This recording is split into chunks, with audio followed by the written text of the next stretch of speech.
In the late 1800s, Truckee, California had a problem. And by problem, I mean a thriving Chinatown that white residents decided they didn't want around anymore. Instead of coexisting like reasonable adults, they chose arson, harassment, and straight-up murder to get their point across. What started as a land grab turned into something much darker, a coordinated attack on Chinese workers as they slept, a courtroom charade that let killers walk free, and a boycott so effective that Truckee literally celebrated when the last Chinese resident left town. Today, we're talking about the Trout Creek Outrage, a story about greed, violence, and how an entire town worked together to erase its own history.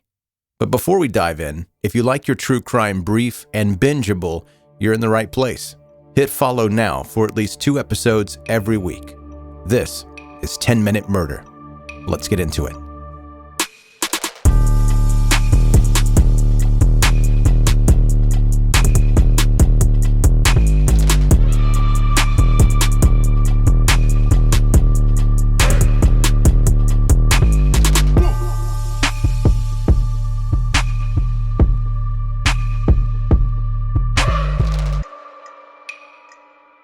By 1868, railroad construction had climbed its way into the unforgiving terrain of Donner Pass, California. Laying those steel tracks through the mountains was no small feat. It required explosives, back-breaking labor, and a workforce willing to take on a job that was as dangerous as it was essential. Enter the Chinese laborers. Thousands of them arrived, carving through the landscape to make way for the Central Pacific Railroad. Without them, the tracks wouldn't have been built, and without those tracks, Truckee wouldn't have transformed into the booming town it became. But once the railroad was complete, the question remained, what happened to the workers who made it all possible? Many of the Chinese laborers chose to stay.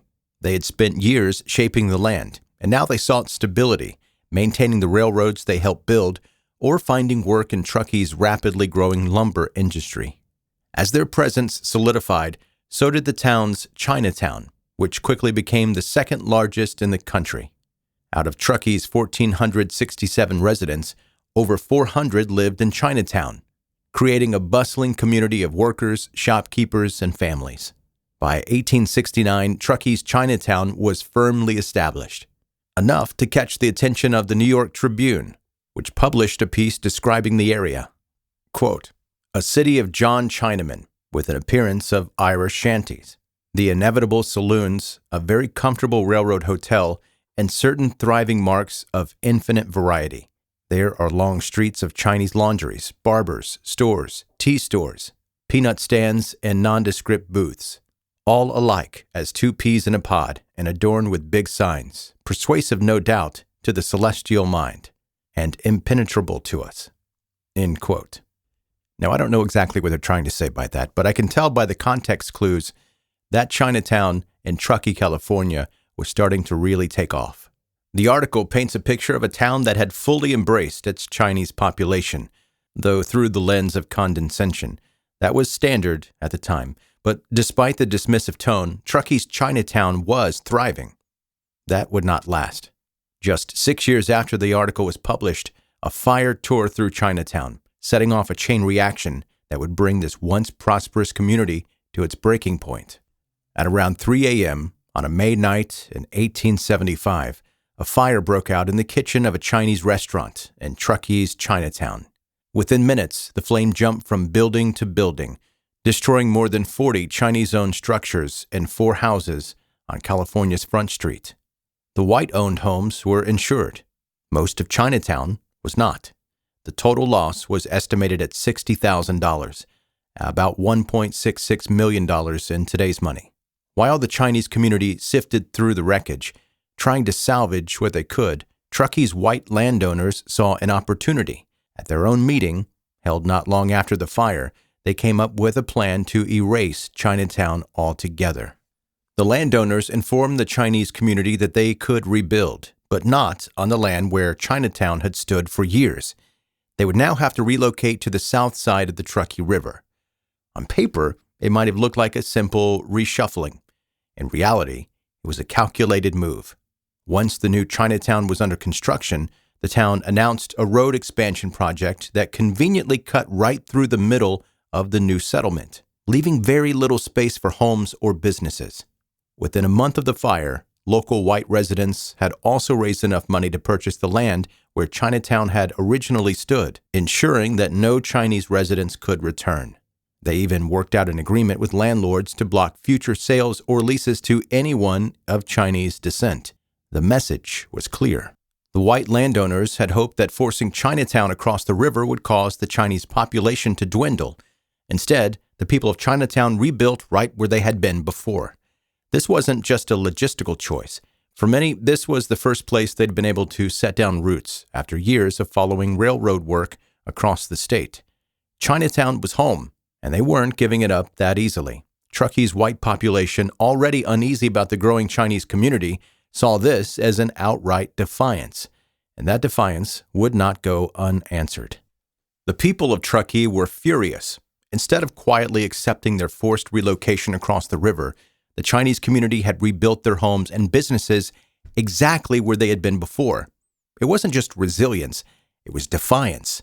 And for the white residents who had gone out of their way to make Chinatown disappear, it was unacceptable. In response, a group of local men formed the Truckee Caucasian League, a group dedicated to making the life for the Chinese workers as unbearable as possible. They quickly aligned themselves with another racially motivated organization in San Francisco, the Young Men's Universal Reform Club, more commonly known as the San Francisco Anti-Coolie Club. These groups followed the ideology behind the Anti-Coolie Act of 1862, a law designed to keep Chinese laborers out of California to protect jobs for white workers. Within weeks, the Truckee Caucasian League had over 200 members, all of them focused on one thing: harassing the Chinese community until they had no choice but to leave. According to later testimony, the League held a meeting on June 17, 1876, just over a month after the fire that had nearly wiped out Chinatown. The topic of discussion was how to, quote, give the Chinamen a scare and finally drive them out of Truckee for good. For most of the men, the meeting ended there, but 7 of them had other plans. Later that night, a smaller group gathered at a cabin owned by a man named Frank Wilson, where they armed themselves and set out toward a campsite north of Truckee, where Chinese laborers had been forced to settle.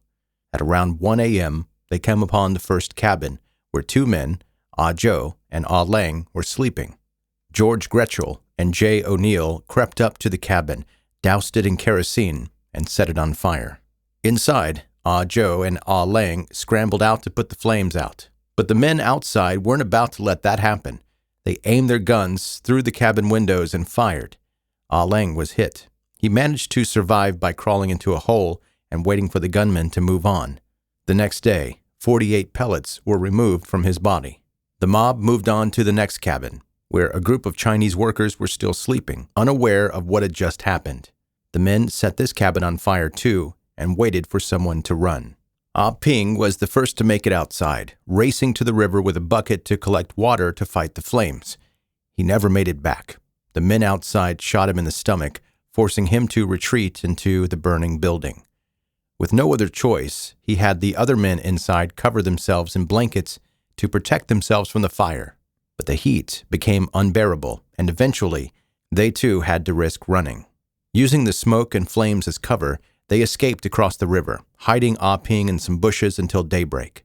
At sunrise, they carried him nearly 5 kilometers over rugged terrain to the home of their employer, Joseph Gray, who immediately called for a doctor. The doctor later determined that the gunshot wound itself wasn't necessarily fatal, but the brutal journey to seek help had turned Ah Ping's injury into something that he could not survive. He died that same afternoon. Publicly, the governor of California called for justice. Privately, the leadership of Truckee stalled. Over a month after Ah Ping's murder, local authorities had made no real progress in tracking down his killers. Not that the killers were being particularly discreet. Some of them weren't just bragging about what they had done, they were looking for ways to make even more money off of it. George Gretchell, the man who had set fire to the first cabin, and Calvin McCullough openly discussed their next scheme, securing a position as night watchmen in Chinatown, where they could convince the local Chinese business owners to offer a cash reward for information about the Trout Creek murders. Once the money was raised, they planned to tell a believable story, split the cash, and walk away richer. McCullough's friends weren't interested in the plan, and word eventually made its way to authorities. Both he and Gretchel were arrested, and once in custody, they gave nearly identical confessions. Because of their statements, 5 more men were arrested, including Frank Wilson, who had provided the weapons that night. But even with the confessions and arrests, actually convicting the men responsible was an entirely different matter. At the inquest, more than 40 members of the Truckee community rallied in support of the accused. They provided alibis, spoke as character witnesses, and swore these men were simply not the type to commit murder. But under increasing political pressure, they had to move forward. The trial was set. And then the all-white jury was selected. Shortly after the trial ended, another suspicious fire broke out, wiping out what little remained of Chinatown. Then came the final move, a community-wide boycott of all Chinese-owned businesses. But Truckee didn't stop there. They also boycotted any white-owned business that continued to employ Chinese workers. It worked. The campaign was so successful that it became a model for other towns looking to force out their Chinese populations. It was so effective that they even earned a name for it, the Truckee method. And when the last Chinese laborer finally left town, Truckee held a parade to celebrate. Thanks for listening to this episode of 10 Minute Murder. If you liked what you heard, don't forget to hit subscribe and leave a review. It helps other true crimers find the show. And if you're craving more stories, but with a more mysterious twist, a weird vibe, check out my other podcast, 10 Minute Mystery. Thanks for listening. See you next time.